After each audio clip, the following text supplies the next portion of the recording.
안녕하세요. 일렉트로캠입니다. 오늘도 이런저런 이야기거리들이 많이 모여서 또 재미나게 또 한번 풀어볼까 합니다. 제가 테슬라의 Unlimited Supercharging for Lifetime이죠. Lifetime Unlimited Supercharging에 대해서 굉장히 관심이 많았죠. 근데 이제 테슬라가 3년만 껴줘서 3년은 좀 그렇죠. 근데 재미난 이야기가 나와 있는데요. 테슬라가 이걸 한번 뿌린 적이 있습니다. 그때도 제가 얘기를 했죠. 이미 뿌려진 오너들은 차를 안 바꿉니다. 그러니까 차의 감가상각은 다 떨어졌는데 그걸 갖고 뭐 우버를 뛰시든지 평생 공짜인 거죠. 그러니까 차의 감가상각은 떨어졌는데 계속해서 테슬라는 그 차에 주유비, 공짜 충전을 계속 제공을 해야 되는 겁니다. 그러니까 회사에 손실을 입히는 존재들입니다. 그러다 보니까 그분들을 회유하기 위해서 3년 플러스 3년, 그러니까 6년 드릴 테니까 기존 차를 트레이딩하고 언리미티드 슈퍼차징 라이프타임을 반납하라는 거죠. 그러면은 특별히 너는 3년 더 줄게, 6년치를 줄게로 이제 꼬시고 있었습니다. 제가 곰곰이 생각해봐도 이거는 이제 다시는 안 돌아올 것 같다라는 생각이 들어서 3년은 그래도 약하니까 몇 년이면 제가 모델 X를 살까 그 생각을 한번 했었거든요. 근데 테슬라가 한 6년쯤 주는군요. 그러면은 저는 럭키 7, 7년까지 주면은 사는 거를. 왜냐면 테슬라는 아마 차가 안 팔리면 S랑 X는 대량 생산이 아닙니다. 그러니까 3랑 Y처럼 찍어내기가 어렵고 그렇다고 해서 없애기도 뭐한 모델입니다. 저기다가 선제적으로 셀 같은 경우 보면은 1860을 아직 씀에도 불구하고 실리콘을 좀 넣어서 최상의 셀을 먼저 테스트 해보거든요. 그러니까 대부분 자동차 회사들이 그렇습니다. 고급 모델, 최상위 모델한테 테스트를 하면서 대량 양산을 해가면서 기술을 확장하는, 그러니까 테슬라도 그런 모델들이 필요한 거죠. 그게 S랑 X인데 지금 현재 가격에서 내리기가 진짜 어렵습니다. 물론 가성비가 그렇게 좋은 모델은 아닙니다. 3랑 Y 대비해서 당연히 가성비가 안 좋죠. 대량 생산이 안 되니까요. 예를 들면 지금 테슬라가 막 200만 대 생각하는데 진짜 대당 뭐 한 10만 원씩 100불씩만 아껴도 그럼 그거 뭐 2천억이 넘는 원가 절감을 할 수 있죠. 이게 대량 생산의 묘미 아니겠습니까? 근데 S랑 X는 그런 모델이 아니기 때문에 가격을 지금 낮추기가, 그리고 사는 사람 입장에서도 3랑 Y 대비해서 그렇게 좋지도 않은데 가격은 많이 비싸죠. 그러니까 저런 약간 트윅 같은 걸 주는 거죠. 저도 그래서 그 내심 기대하고 있는데 지금 그걸 미리 이제 갖고 있는 사람들을 회유하기 위해서 아까 같은 회사에 피해를 입히기 때문에 그걸 꼬시기 위해서 그분들한테는 6년. 그래서 저는 6년 받고, 테슬라는 이제 유일하게 이런 걸 할 수 있는 브랜드입니다. 그러니까 차가 극단적으로 안 팔리면은 그러니까 일종의 빚으로 이제 미루는 거죠. 다시, 그러니까 정말 극단적으로 차가 안 팔리면은 이런 짓을 또 할 수도 저는 있다고 보여집니다. 그렇기 때문에 차가 안 팔리기는 어려운 구조입니다. 이 회사는 할 수 있는 게 너무 많습니다. 다른 회사와 달리 옆으로 이렇게 찔러줄 수 있는 여러 가지 장치들, 아주 옛날에 제가 이 트윈 밑에 보다 보니까 3에서 받으신 분도 있더라고요. 응? 3에서 받았다고? 이게 뭔 소린가 봤더니 옛날에 3 퍼포먼스가 안 팔렸을 때 거기다 껴준 적이 있더라고요. 아뿔싸. 그래서 그것도 다시 돌려받으려고. 그건 어떻게 해야 되냐 뭐 이제 얘기들이 나오는데 대단합니다. 근데 여튼 테슬라는 이런 것도 가능하다. 정말 전방위로 하기 때문에 물론 저는 요 몇 년 주냐에 따라 지금 관심이 거기 가 있긴 하지만, 그러니까 차가 뭐 안 팔리네, 그러니까 생산량이 늘어서 지금 수요가 그걸 못 따라서 안 팔리는 건데, 얼마든지 수요를, 자율주행도 있죠. FSD 베타도 있지만 요런 것도 있다라는 점, 그러니까 상상을 초월하는 회사죠. 다른 회사가 할 수 없는 이런 것도 있다. 그래서 요런 게 지금 미국에서 논의되고 있고 저도 관심이 많다라고 정리할 수 있을 것 같습니다. 다음은 이 스페이스X 얘기인데요. 스타쉽 올리다 터졌죠. 일반 분들은 터진 거에만 관심이 많은데 여기 저도 선배님이 일하고 계시고 뭐 들리는 얘기도 조금 건너 이렇게 들어보면은 내부 분위기는 뭐 크게 나쁘지 않습니다. 실리콘밸리에, 물론 실리콘밸리 있지 않죠. 근데 이런 과학, 연구, 엔지니어링 이쪽 실리콘밸리 문화가 실패를 함으로써 데이터를 많이 얻고 그걸로 발판을 삼아서 다시 성장하는 구조입니다. 이런 문화가 없어질까요? 예, 아닙니다. 제가 말하고 싶은 거는 이번 실패를 통한 문화를 얘기하고 싶었습니다. 그게 과학이고 실험하는 우리가 지금까지 인류가 발전해오는 그 과정이 다 실패를 데이터 삼아서 발전했기 때문에 앞으로도 이럴 것이고 이런 문화를 갖고 있는 동네가 여전히 저는 강력하다고 보여집니다. 그래서 실리콘밸리는 여기도 힘이 좀 빠지긴 했지만 앞으로 리딩하는 데는 제가 와보니까 계속해서 리딩 하겠더라. 이런 문화들이 잘 자리 잡고 있기 때문에 모든 실험, 모든 과학기술의 연구 이게 다 이런 식입니다. 근데 옛날에는 이게 너무 비싸가지고 우주 쪽은 너무 돈이 많이 드는데 스페이스X가 이거를 가격을 엄청 다운시키면서 이제 이런 일이 많은 데이터를 얻는 게 가능해져서 제가 항상 주장하는 규모의 경제, 규모의 실험, 규모의 데이터 그런 거를 이제 할 수 있는 단계에 왔기 때문에 스페이스X의 미래는 매우 밝다고 보여집니다. 물론 떨어진 이유는 이제 팔콘 헤비 엔진 몇 개가 꺼져가지고 이제 빙글빙글 돌다 터졌죠. 근데 일론 머스크도 얘기했듯이 다시 한번 이 큰 게 뜨는 게 목적이었습니다. 1차 목표가 그것만 해도 이미 소기의 목적은 달성한 것입니다. 첫 번째 런칭이었기 때문에 어떻게 첫 번째 쏴서 오비탈까지 가겠습니까? 가면 좋은 거죠. 그러니까 뜨기만 하면 그 이외의 것은 모든 게 보너스였더라고요. 자, 일론 머스크 하는 사업에 그렇게 긍정적이지 않은 CNN조차도 전문가들의 의견을 들어보니까 데이터를 굉장히 많이 얻을 거고 이걸 통해서 그러니까 클리어링 패드만 해도 이거는 성공이었다라는 게 대체적인 중론입니다. 그러니까 뭐 터졌으니 뭐 난리 났다. 아닙니다. 그리고 이런 걸 계속해서 지금 몇 천억을 썼는데 또 이래야죠. 예, 이런 걸 계속 할 수 있다라는 게 민간 기업에서 참 대단하고 그리고 앞으로도 우리는 이렇게 실패에 대한 보장이 돼야지. 그러니까 계속 실패하고 데이터 얻고 실패하고 데이터 얻고 이런 문화가 자리 잡고 그거에 대해서 용인하는 있는 동네가 발전한다고 보여집니다. 그래서 이게 좀 한국에는 좀 안타깝죠. 한 번의 실패를 용납하기가 근데 한국뿐만 아니라 많은 나라들이 가성비와 그러니까 연구에 있어서는 참 가성비를 따지기가 좀 여유가 있어야 되는 것도 느껴지고요. 참 어려운 문제입니다. 근데 다시 한번 그건 팩트라는 거죠. 우리가 계속 발전하고 앞으로 신기술을 개발하고 이러려면은 많은 실패가 필요하다라는 겁니다. 이미 소기의 목적은 잘 달성했더라. 그리고 전문가가 아닌 제 입장에서 이게 왜 실패했고 이걸 분석하는 건 이제 스페이스X에서 열심히 하겠죠. 또 나오면 업데이트를 하겠지만 그거보다는 이런 포인트 앞으로도 계속 이렇게 해야 된다라는 점 그리고 원래 목표가 이거 띄우는 거였다라는 거. 그 외에는 다 보너스였다라는 거. 그만큼 간 게 다 보너스 데이터라는 겁니다. 그래서 내부 분위기도 그렇게 나쁜 것 같지 않고 그렇게 비판적인 언론도 타이틀은 이렇게 했지만 좀 긍정적인 뉘앙스들이 많이 느껴졌습니다. 근데 물론 한 방에 쏴서 갔으면 좋았겠죠. 그리고 뭐 많은 게 느껴지는데 AI가 발달되고 다시 한번 시뮬레이션이 잘 됐지만 참 그래도 이렇게 실질 실험이 아직도 필요하다는 것도 느낄 수 있었습니다. 다음 테슬라 얘기인데요. 얼스데이였죠. 그러면서 이제 솔라 패널과 배터리에 대한 얘기를 많이 하더라고요. 카본 뉴트럴, 이제 카본 에미션을 CO2를 줄이려면 솔라 패널도 정말 큰 축이죠. 그리고 테슬라는 솔라 패널과 배터리를 다 하고 있죠. 솔라가 좀 재미가 없지만 배터리는 지금 엄청 재밌죠. 그 밑에 보니까 캘리포니아가 재미나 결국 이걸 하긴 했더라고요. 저도 한번 이 넷 미러링, 넷 3.0 이걸 한번 얘기를 한 적이 있는데요. 물론 이제 캘리포니아만 해당되는 얘기이기 때문에 뭐 대부분 분들이 해당이 안 되는 걸 겁니다. 이 방송을 들으시는 분이. 그러니까 제가 말하고자 하는 포인트는 친환경 에너지가 참 복잡하구나.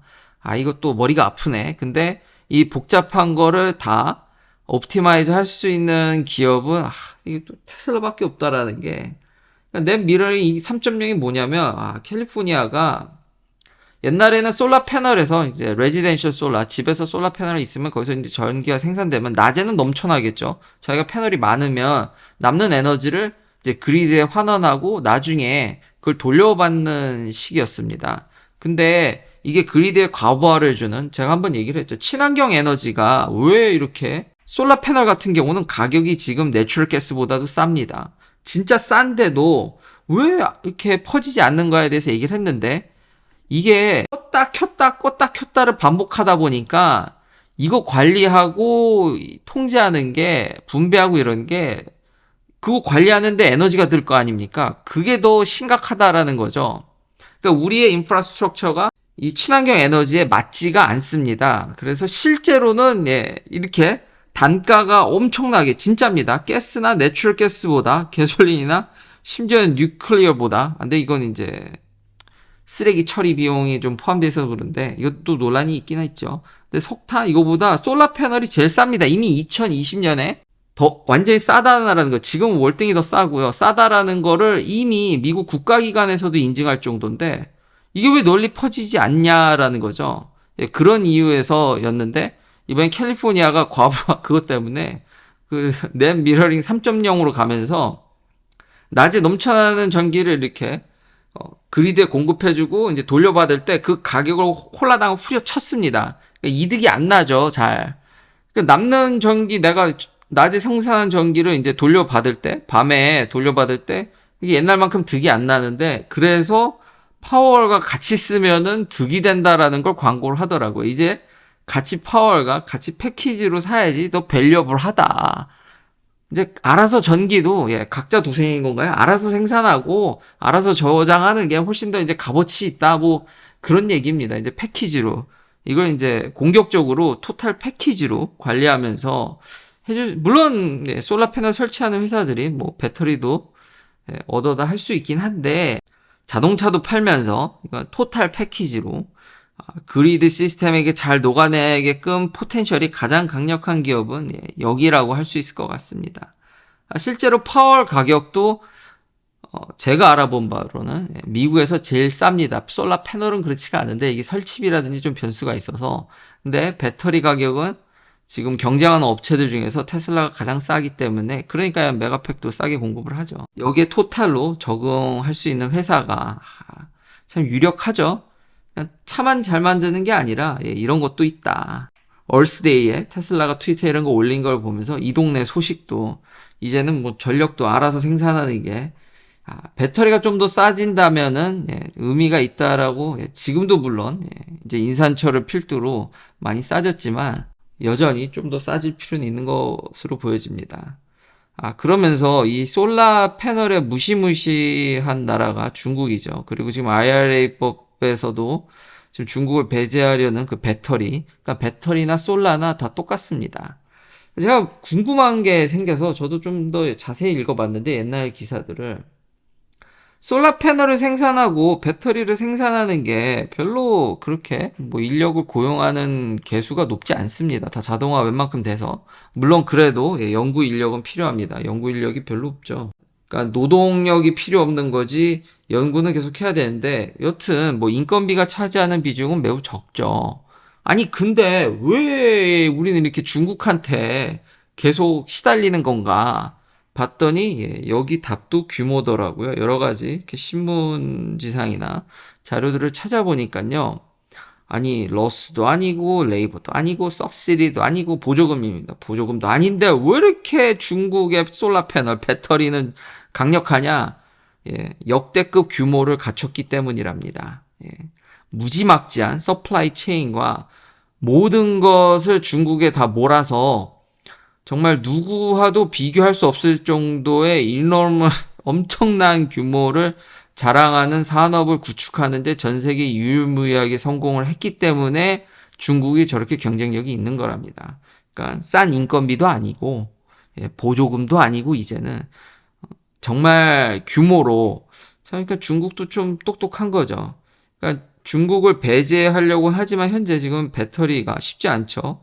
제가 얘기했듯이 물 빠지니까 한국에서 생산했더라도 보조금이 반토막 난다라든지 얼마나 많은 걸 중국에서 의존하고 있는지를 다시 한번 알 수 있는 대목인데요. 솔라 패널도 이게 호수가 있는 게 싸긴 싼데요. 이게 계산이 진짜 싸게 하려면 엄청난 규모. 그러니까 개인으로는 좀 이게 여전히 득이 안 되니까 이런 상황이 발생하는 거죠. 그러니까 보조금도 주고. 그러니까 이렇게 싸려면 엄청나게 이게 생산을 하고 규모의 경제를 달성해야 되더라고요. 그러니까 엄청난 발전소를 짓는 게 이렇게 싼 거지 개인이 이 정도는 아닌 것 같더라고요. 그러니까 규모에 달려 있다.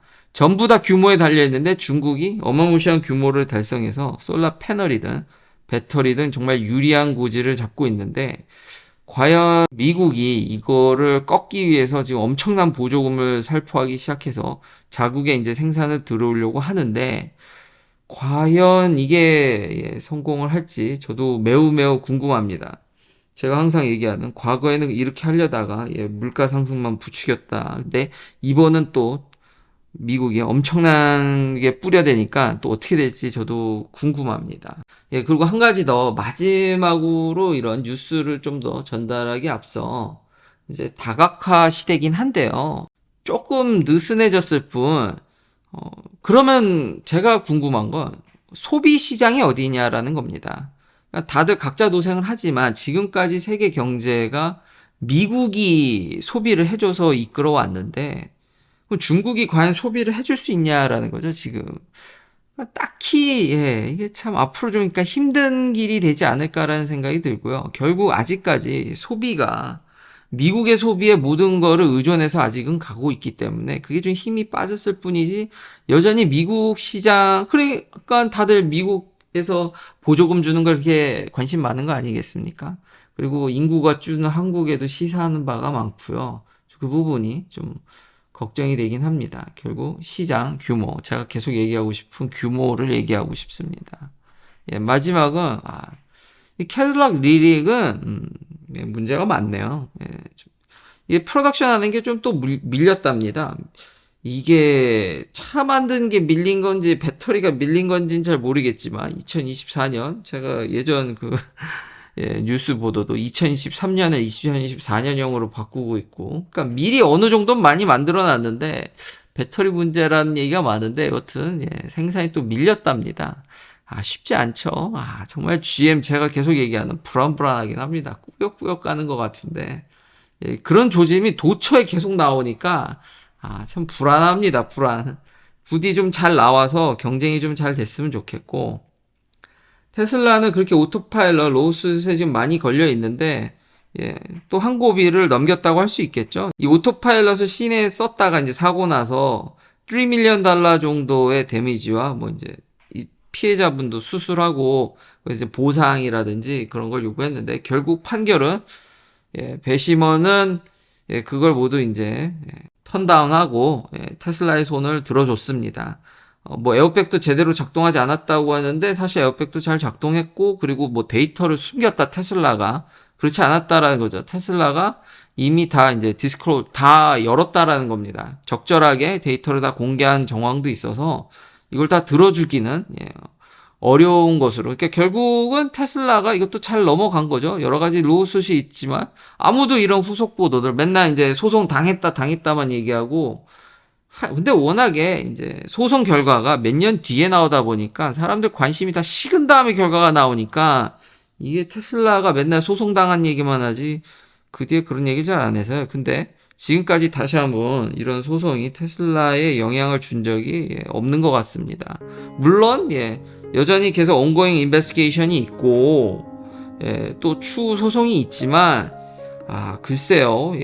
이기기가 물론 테슬라가 과대 광고한 건 사실입니다. 완전 자율주행이 될 것 같이 얘기를 하니까 제가 이 동네가 그렇다고 그랬죠. 많은 기업들이 좀 어그로 그리고 과대 광고 그런 게 있습니다. GM도 그렇고 머세데스 벤츠도 레벨 3 하면서 뭐 사고 나면 보상해 준다 그러는데 그거 믿지 마십시오. 레벨 3는 조건부고요. 이미 루폴이 너무 많습니다. 테슬라는 양반이고요. 사고 났을 때 돈을 받기가 무지무지 어려울 것입니다. 그러니까 좀 주변 상황을 이런 거를 인지하시고 좀 받아들였으면 좋겠습니다. 긴 영상 시청해주셔서 감사합니다. 다음도 테슬라 관련 이야기들로 찾아뵙겠습니다.